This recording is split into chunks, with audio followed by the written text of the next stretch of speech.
Hello and welcome to Kamilla Singh Show. And before we start the show, we want to recognize the land we are broadcasting from, and this is unceded territorial land of Kwantlen, Squamish, and Musqueam Nation. So with that, I have Annie Ohana, who is an activist, human rights defender, and a high school teacher from LA Madison, who is in our studios to talk about politics, what's happening in the world around us. We normally invite two people, but just because we are recording this show on the Labor Day weekend, and most of them are out and about, it's a day before school opens. So keeping that in mind, we're still going to have a conversation to see what's going where and what's happening around us. So thank you so much. We're able to take the time. I know you are going to a Labor Day picnic, but you delayed it because I think this is important as well. Yeah, absolutely. Anytime. Yeah. So I was going to talk to you, first of all, let's start with Surrey. Where we are broadcasting. Yeah. So, I mean, there are quite a few people running for the mayor candidates in here. Yeah.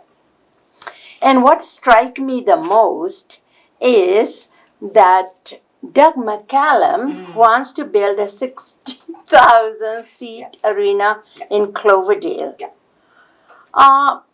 Do you think it's durable? Do you think our city as big as Surrey needs that? And where is the funding going to come from?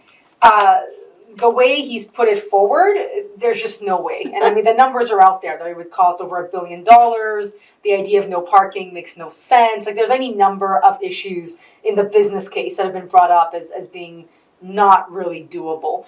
Is there a need for more, maybe smaller scale? Absolutely, right? And I think that's something that he was trying to tap into, that Surrey is growing, is going to be one of the biggest cities. But at the same time, we have an affordability crisis. There are many neighborhoods that are underserviced with some very basic, rec centers and, very, very basic things that families could take part in. So this notion of some major, I think it would be one of the largest stadiums in Canada, doesn't really make sense. And so not sure who gave him that idea and why he thought that would be a good thing to put out there, because there's been a lot of ridicule and a lot of backlash and really a sense of, is he and his team understanding, the scope of things? Do they understand what's possible? Or are they just throwing out promises that simply can't be kept, unfortunately? Well, the way that the media were reporting, and what I got out of here, that if he says something, consider it's done. Yes. Because he ran on the Surrey Police Department, and then he's doing it, whatever, and the extension of the train to Langley or something, that is almost in the works. Yeah. And he throw this thing in here to get elected again. Yeah. So if he gets elected, then maybe we might have arena, and a lot of people, instead of going to Vancouver, they would rather go in here. Yeah. But even Vancouver cannot fill out 60,000 seats. Yeah. How do you see just in Surrey alone anybody going to be able to do that? And if you want to bring in the Fraser Valley, most people have to drive. Yes. And if you want to have a multi-sport kind of complex, well, people have equipment, right? So SkyTrain might not always be the best choice for, a hockey team, right? Or something where there's a lot of equipment. I think also you raise a really good point about a lot of politicians take credit for things that, to be honest, it's not just them. So the SkyTrain was going to come either way. It was part of the 50-year plan. It was so many different, when I ran for office, it was very clear that TransLink, the federal government, provincial government, were all on board to make this happen. We had a debate about LRT versus SkyTrain, and I know that was part of the last election. That's fine, that you might have put together some ideas around preferring SkyTrain. But it wasn't Doug McCallum and the city council that actually brought forward this idea from the get-go to fruition. Were they in power as this was happening? Yes. But I don't know if I agree with this sense of, he did this, he did that. There's still a lot of issues around with policing. Not to go against the Surrey Police Department itself, but the idea of how it came about. how different people in Surrey feel about it. I feel that's ignoring the will of the people. And yes, we can have different opinions. You know, some people want the RCMP, some want Surrey Police, whatever, that's fine. But let that conversation happen rather than say that, oh yeah, he made this happen. There was no consultation done. Yeah, exactly. So I don't know how you give someone credit for something that is still in the works and in fact is so much more complicated than one person or one council, you know, making a decision and going forward with it. The fact that there's no consultation should be worrisome. It's not a good thing. I don't want any politician to engage in that kind of process for something that's so expensive, that is so, you know, it really comes down to the health and safety of our communities, is left to like one person. That's not a good way to look at it. So yeah, I think that's his model of, you know, he gets things done. Well, you can get something done really poorly. Yes. It's still done, right? Yeah, I'm a teacher. You know, students can finish their homework and do it poorly. They finished it. That doesn't mean that the quality's there or that it's worth keeping around. And also, I think a lot of people, when I talk about it, is the provincial government has to be taking some blame on that as well. Because they gave the go-ahead for the municipal or the city of Surrey to go ahead and have this police. Instead of provincial government saying, if you want that, talk to the people. If the majority 51 plus 1 agree, go ahead and start planning. But you don't give them the rubber stamp to go ahead and just say, okay, you're going to move away from the RCMP. Because it's not the RCMP, because people say, oh, RCMP is not doing the job. It's not the RCMP. Like 1,000 people move or 1,300, I was told by what you call Anita Haberman, that moved to Surrey each month. And Surrey is growing. That's the only thing is affordable. But when Surrey is growing, where are the boots on the ground? Because they get money from the federal government to put the boots on the ground or hire more RCMP. They hang on to the money and not putting. And people are retiring.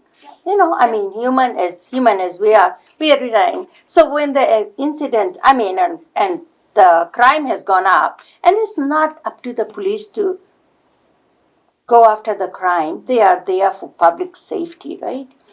Yeah, I think something to remember is that this was a time period. You have Black Lives Matter. You have people really questioning policing and how it's happening. Health and wellness checks under the RCMP that have gone wrong multiple times, unfortunately. And it's a pattern. And so you had like the Police Act being put under review. And I think it was part of that idea of, oh, look, we're listening. We're being responsive. What it led to, unfortunately, was this idea of just kind of pushing through something that maybe wasn't really clearly vetted. And I really tell people, like, read the transition documents, like, really realize that we're going to be keeping a lot of the services, like iHit and these other, you know, forensic labs. That's like, right. It's not a full shift to where, like, Surrey will be completely independent. There will always be this federal role for the RCMP. They are paramilitary. They're not, you know, they're not necessarily bound to a location. So, you know, it's a mixed bag. We are transitioning, but there's also this other piece of that there's a role for the RCMP to play. At the end of the day, I come back to very much that idea of, but how do we keep ourselves safe without needing police? Because actually, I've heard Baltej Singh Dhillon say this many times. When the police show up, it's a failure. Unfortunately, when you're at the level where a crime has occurred, where somebody's been hurt, like already that's a problem. That means there is no safety. And I really do agree with that, right? So what about like the social workers, the mental health workers on the streets? Like the boots on the ground can be a lot of different kind of boots. It doesn't have to be necessarily in uniform. In uniform. So I think it was in good spirit in the sense of like, let's really start to question policing, which I think we should always do. But I don't know if it led to, or it's leading to the right type of conversation that a lot of people in Surrey actually want there to be. You're right. We want safety. We're growing. So how do we deal with that? And this unfortunate reality in the last year and a half where it does seem that the amount of like random attacks seems to have gone up and a lot of reasons behind that, obviously, right?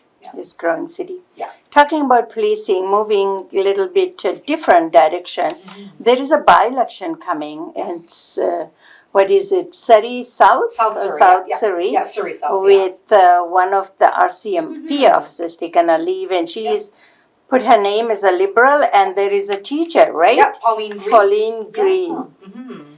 From Langara College, and she is a NDP. Yeah. Wow, how do you see this election? It's an interesting shift provincially. Like the NDP have really made inroads because as people are moving in, the demographics are shifting, right? So you're seeing kind of the Fraser Valley no longer being this like liberal, conservative stronghold that it once was, which is very interesting. I do know Eleanor, and she's actually. I'm not saying Justice took part in some like GSA Pride stuff, and I know her to be a consummate professional, and she's very open and had discussions. I don't mind saying openly, I was surprised that she ran for the Liberals. I was, because I felt that perhaps in hearing her speak about harm reduction and the need to really support mental health, and I felt and that LGBTQ, she was a very, absolutely. I know. So I felt that she was quite progressive in that sense. Pauline, I've heard great things about as well. I think it'll be a close election. I don't think it's a safe seat for the Liberals at all. Again, I have to be clear, transparent. I ran for the NDP federally, but at the same time, like in terms of what's coming about, don't take South Surrey for granted. Nobody should be taking South Surrey for granted. I think it really comes down to these individuals really making sure that the voice of this changing demographic being heard in the legislature. I think both of them will be consummate professionals. I have no doubt in that. And as I always say to any candidate, don't just toe the line. I'm really not happy with parties and that tell you like this is how you vote and that's it, right? I think we need politicians that are able to speak out and say, well, in my where I am, here are the issues that matter and how we should do it, or to push the party forward when things are not progressive enough. How do you bring things forward? And as a teacher, I would say Pauline is very exciting because I think one thing that I see as a teacher lacking is an understanding of our school system, of our education system, and what it truly means to fund these things properly. So someone like Pauline, I think, would have a really good understanding of that. Again, I wish them both the best. Good, hopefully clean campaigns and something where they make good promises that can be kept. And we'll see what happens. But could it go NDP? Absolutely, 100% could go NDP. We'll have to wait and see. And same thing with me. I like both of them. I really like both of them so many times. Eleanor Stroko sat on the chair. And anytime I invite her, she is always here. So the way she's speaking and very well spoken and everything, maybe if she wins it, she can move the party to the left a little bit. Who knows what. But that seat is for the grab. And it's 10th of September, so go out and exercise your right and vote. And advanced polls are open as well. Most important thing is absolutely to vote. No matter what you believe in, go out and vote, because it's a really bad sign when we can get these majority governments and these seats won with almost nobody voting. It gives them a free pass. And they do whatever they want, right? And not always good things. So I really do believe we need good, strong voter turnout so people feel actually represented.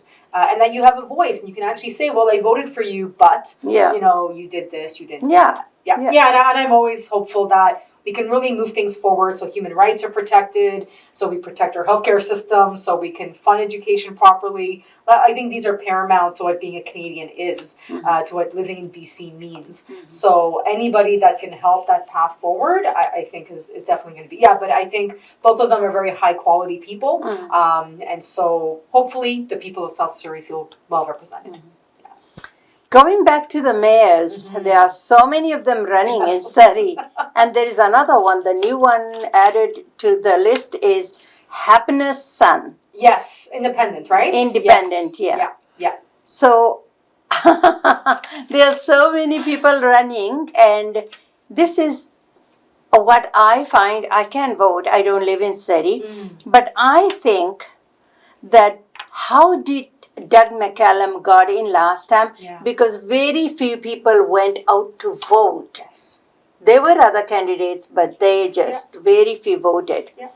So I think if you want to change anything at the City Hall, it's their responsibility to check out the candidates that are running and go out and vote. It's, Doug has the name. He was a mayor before, so people might have felt comfortable with him, knowing that he knew the job and all of that kind of stuff. And so here we are, 4 years later, and I think some people have buyer's regret, no doubt. Yeah, absolutely. And you know what? It's a good thing to have independence. And in a perfect world, maybe everybody should be independent, right? And just kind of, and so I think definitely, I'm sure people went to him and said, you're a good person. We think you would be a good candidate. And I wish him all the best in the endeavor, right? I think it is difficult to cover a place as big as Surrey. To have the funds to do that, to have the ability to be in different knocking places. At each door. It's gonna be a tough one as an independent candidate. That has to be said. But yeah, people, we're in the world of the internet. It's not hard to go to their platforms and read them carefully, and then try to find the time, if you can, to go out and ask a question, right? You could even send an email, right, or whatever it might be, right? When they do those door knocks or the phone calls, ask the questions, right? And really do compare. I think there are differences. And one big thing for me is, people voted for Slate, didn't quite turn out. If you know different people and you really value them, I think a very good sign of leadership in terms of kind of like a collaborative model, can people work together? If I can only work with someone that is standing next to me and says yes to me all the time, I don't know if that's a good governance model. I want there to be different voices on council. I want them to actually talk things out, debate, allow for a public conversation. Get your point of view out. Yeah, you are representing the community. Community represented you, voted for you. So you should be their voice. And you cannot be silenced by somebody who is a mayor, or I'm just putting the mayor, or anybody for that matter, or as a premier for that matter, that is a yes man and a bully. We all are very independent and we live in a very democratic country. Absolutely, And I know some people want to go to a ward system, like in Ontario, or Toronto, I should say. And I don't know, I'm not sure about that. Demographics is changing, so we'll see, right? So do we need reform so that we can get people to from different areas and then have less of this slate kind of mentality, right? So we'll see. But I don't know, anybody that's running, I hope they're prepared to work in collaboration with whoever gets elected. And for people, yes, names and incumbency and I've done this before. It's all important. I'm not saying it's not. But there's always new ideas and fresh voices, and we have some incredible young people running. And there are quite a few young people running as well. So and they're ready to go. And don't let youth fool you. Youth doesn't mean they're not involved. A lot of people running have done great things in leadership, already. So I always say, youth are ready. I don't think they're not ready, right? And especially we live in a society where there is a crisis in climate action or climate change. So if youth are so passionate about that and want to run that, let that be it. We haven't done anything for them. The way we are leaving the planet in disaster. So if they want to pick it up the pieces and maintain where we are at, let them do it. I remember going to the Surrey Steps Up event where a lot of it was around climate change and just seeing some fabulous ideas and if you want to say I did something, how about trying to make sure that TransLink electrifies all their vehicles, that you make room and bylaws and whatever, getting rid of certain policies that don't allow for things like when you want to gas your car, fill up your car, right? Electric energy. What does that look like in our city, right? The parks, right? Instead of building more roads, what about building more localized transit, right? More things that people can. So there's so many policies that can be put into place that I think younger people might have a better understanding of, right? But at the end of the day, you represent us. I don't know what Safe Surrey Coalition or Surrey Forward or whatever, all the different names, right? These are just names. I think really it's the background of the people, where they come from, what they've done, and what they will do. That is super important. And you can't do that if you don't take some time to do your research. It's going to save you a lot of time later when you're complaining. If your taxes go up unfairly, right? If they're doing things that actually hurt your pocketbook, you will regret not taking that half an hour, a couple hours to kind of do that research and to ask the questions that you could have asked before you elected those individuals. And there's so many all candidates meetings, all mayor, whatever. Just attend them and ask the right question. The last question I have for you, and I'm going to ask you, I know we talked about it. What about the leadership of NDP? We have David Ivey, the front runner, but we have a very young, vibrant woman that also has put, but she is not elected. Her name is Angeline. Yes, correct. And she's a climate activist. Yes, So I know the push is on to get people registered, because there's a whole process in terms of getting enough people registered to then be qualified. So I know the deadline is today, I believe. So people, if they haven't done so yet, I think it might have just passed actually at midnight.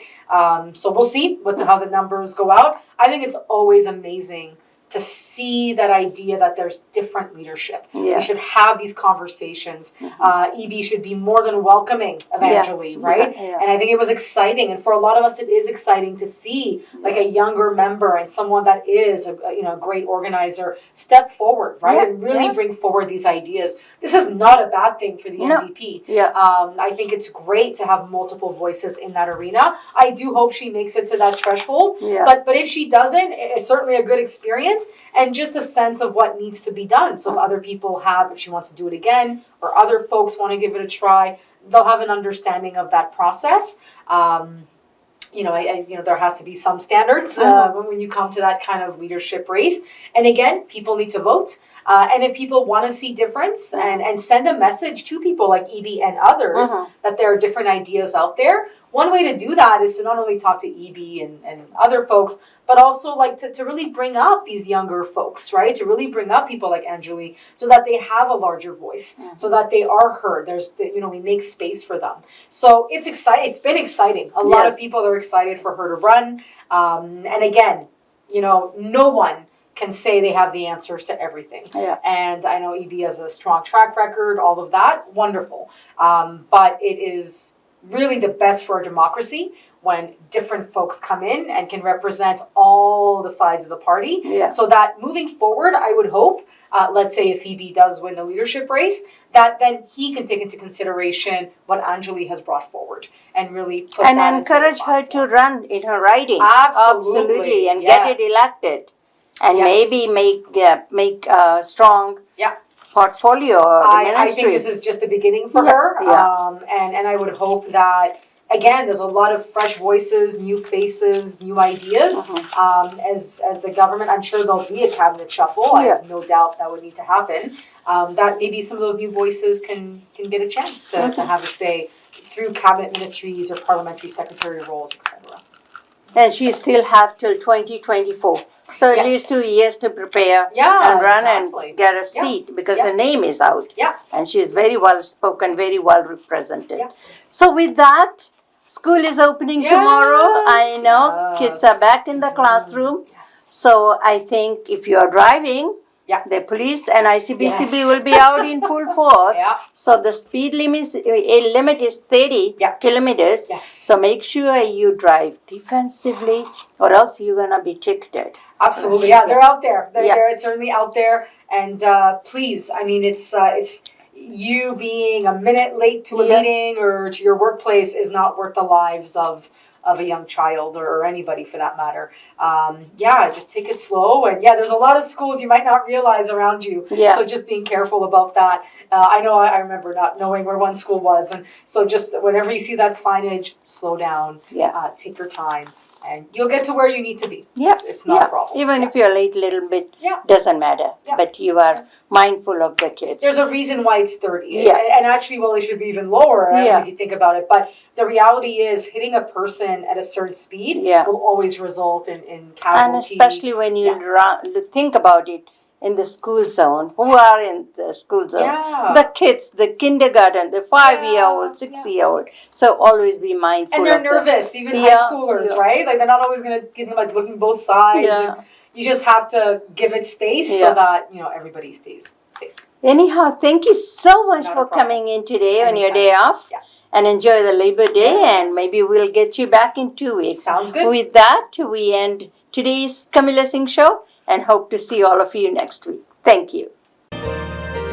सजना वे मेरे सजना वे सजना वे मेरे सजना सजना वे मेरे सजना वे सजना वे मेरे सजना तेरे बिन नहीं जीना नहीं जीना तेरे बिन नहीं जीना नहीं जीना मरना तेरे बिन नहीं सजना वे मेरे सजना वे सजना वे मेरे सजना सजना वे मेरे सजना वे सजना वे मेरे सजना तेरे बिन नहीं जीना नहीं जीना मरना तेरे बिन नहीं सजना वे मेरे सजना वे सजना वे मेरे सजना